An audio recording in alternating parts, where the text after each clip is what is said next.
አባት የልጄን ደም እንድታወጡልኝ የኢትዮጵያን ሕዝብ በሀገር ውስጥም በውጭም ያላችሁትን እየጠየቅኩኝ እስካሁን ከጎኔ ለቆማችሁ ሁሉ ከፍ ያለ ምስጋናን እያቀረብኩ አንዳንዶች በሁለቱም ሳይድ በሶሻል ሚዲያ ላይ የማይሆን ቅስቀሳና የልጄን ደም ለመደበቅ የሚሯሯጡትን ከኔ ላይ እንድትቆሙ በእግዚአብሔር ዘንድ ጠይቃቸዋለሁ። ታውጡልኝ። አሁንም ከጎኔ ናችሁ። እውነቷ እስከሚወጣ ድረስ ከጎኔ እንድትቆሙልኝ የኢትዮጵያ ሕዝብ በሀገር ውስጥ በውጭም ያላችሁ እንድታግዙኝ እለምናለሁ፣ እጠይቃለሁ። ልጄን ደም ሀቋን እንድታወጡልኝ አሁንም ከጎኔ ናችሁ።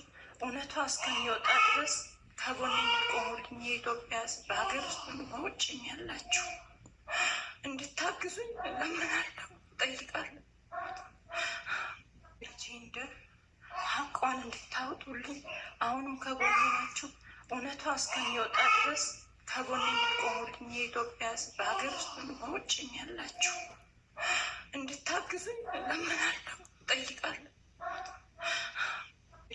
ማችኋል እንዲሁም የቀነኒ ታናሽ ወንድም ሊበን አዱኛ ምን አለ የሚለውንም አካተንላችኋል። እዚህ ጋር በፎቶ የምታዩት ልጅ ስለ እህቴ ሁሉን ነገር አውቄያለሁ ብሎ የተናገረው ነገር አለ። አይኑም እያየ ቤታቸው በነበረበት ሰዓት መሳሪያ ሲተኮስባት ተንበርክኮ እህቴን ተውልኝ እኔ እንግደለኝ እያለ በትንሽ አንደበቱ ተንበርክኮ ሲያለቅስ እንደነበረም ተናግሯል።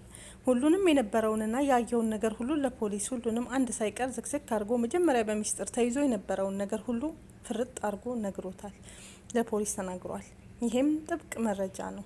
በጣም አሪፍና ጥሩ መረጃዎች እየወጡ ናቸው። የቀነኒ ነገር ተዳፍኖ እንዳይቀር ብዙ አዳዲስ መረጃዎች እየወጡ ናቸው። ሰራተኛውም ያየችውና የነበረውን ነገር ምንጣፉ ከተገኘ በኋላ አጥብቀው በመያዛቸው ፖሊሶች ሁሉንም እያስረዳች ነው።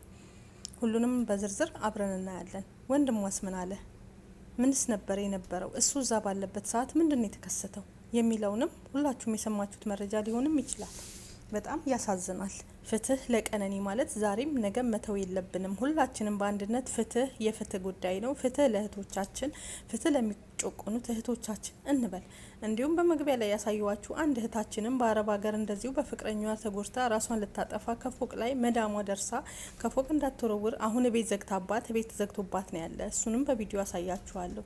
በጣም የምታሳዝን ትንሽ ልጅ ገንዘቧን ተበልታ ሁሉ ነገሯን ተበልታ የኔ ባለችው ሰው እሱም አግብቶ አገሯ ልትገባ ባለችበት ሰዓት ላይ እንዳትመጪ አግብቻለሁ በማለት ገንዘቧን ሁሉ ስትሰጠው ሱቅ ከፈትኩልሽ እቤት ሰራውልሽ እያለ የነበረው ሰው የማታውቀው በፌስቡክና በኦንላይን ፍቅር የተጀመረው ዛሬ ህይወቷን ሊያጠፋ ደርሷል። ይሄንንስ ምን እንበል? የእህቶቻችን እስከ መቼ ነው በምናውቀውና በምናምነው ሰው እንዲህ አይነት ግፍ እየደረሰብን ያለው? ጥፋቱ የማን ነው? የኛ ወይስ የወንዶቹ እንበል?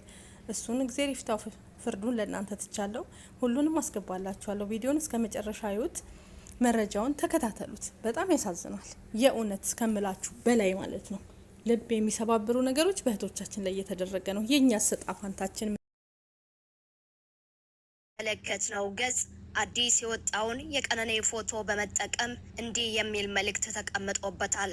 ከቀነኒ ጋር በሆኑ አጋጣሚዎች 2-3 ጊዜ ተመሳሳይ ቦታ ከመገናኘት የዘለለ ሰላምታ እንኳን ተለዋውጠን አናውቅም። ህይወቷ ካለፈ ወደ ግን ወደ ራሴ እንዲሁም ወደ ማህበረሰባችን እንድመለከት አድርጋኛለች ይላል ጽሁፉ።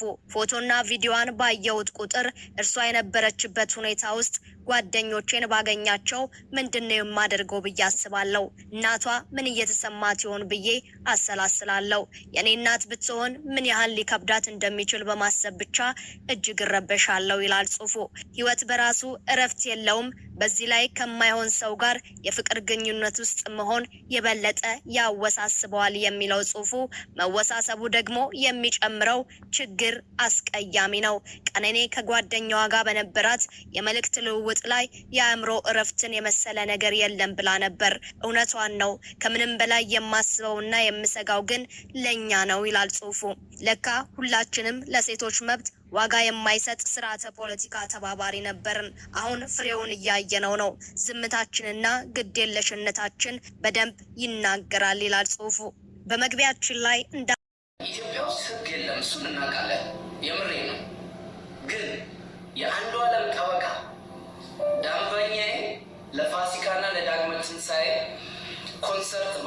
በሀገርና በሀገር ውስጥ ስላለ ይፈቀድለት የዋስ መብት አለ። አንዷለም ግን ቢፈቀድልን መስፈን ትችላለህ ማይክ ይዘህ።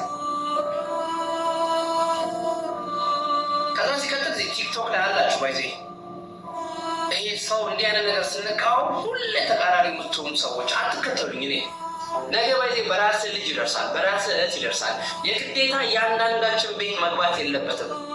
ኢትዮጵያ ውስጥ ሴቶች ላይ የሚደርስ በደል ማቆም መቻል አለብን።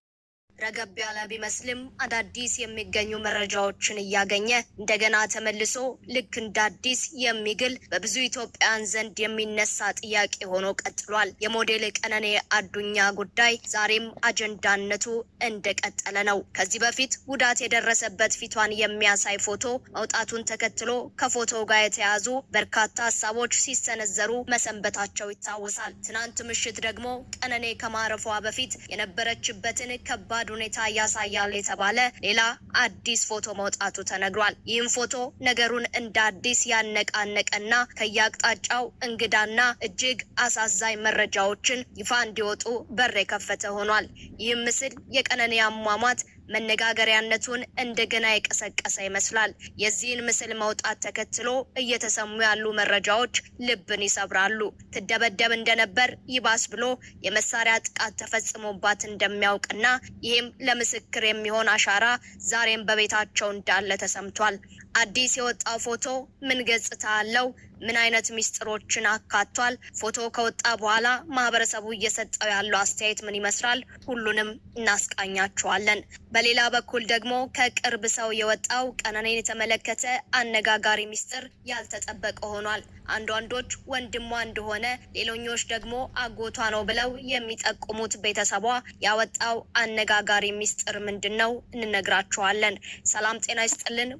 ፈገግ እያለች ወዳጆቿን ትሸውር ነበር። ነገር ግን እንደ ምላስ እንደ ጥርስ አይን አይዋሽምና ምን አይነት ሲኦል ውስጥ እንደነበረች አይኖቿ ምስክር ናቸው። ሞዴል ቀነኒ አዱኛ ከማደግ ከመለወጥ እንዲሁም ከመስራት ጉጉቷ ጋር ከተቀበረች ቀናት ነግደዋል። እንዴት፣ ለምን የሚሉ ጥያቄዎች እስካሁን መልስ ያልተገኘላቸው ነገር ግን መልስ የሚሹ ጥያቄዎች ሆነዋል። ወላጅ አባቷ በቀነኒ የቀብር ስነስርዓት ላይ እንደጠየቁት የልጄን እውነት አፋልጉኝ፣ የልጄ ደም እንደ አጫሉ ተደብቆ እንዳይቀርብኝ ብለው ነበር። እውነት ነው። እጮኛዋ አንዷለም ታዋቂ ሰው ነው። እውነት ነው። ለመንግስት አካላት ከቀነኒ ይልቅ ቅርብ ነው። በሀብቱ አንድ ደረጃ ከፍ ያለ። አው ልክ ነው። ሽጉጥ ይዞ የሚንቀሳቀስ ሰው። ታዲያ በሀገራችን ኢትዮጵያ ውስጥ ለደህንነቱ ሲባል የግል ጠባቂ የሆነ መሳሪያ የታጠቀ ሰው ነገሮችን ከማንኛውም ሰው በተሻለ መልኩ የማድረግና የመፈጸም አቅም ይኖረዋል። ድምፃዊ አንዷለም ጎሳ እነዚህ ምንም የማድረግና የመፈጸም አቅም ካላቸው ሰዎች መሀል ይመደባል ይላሉ አንዳንድ ለጉዳዩ ቅርበት ያላቸው ሰዎች።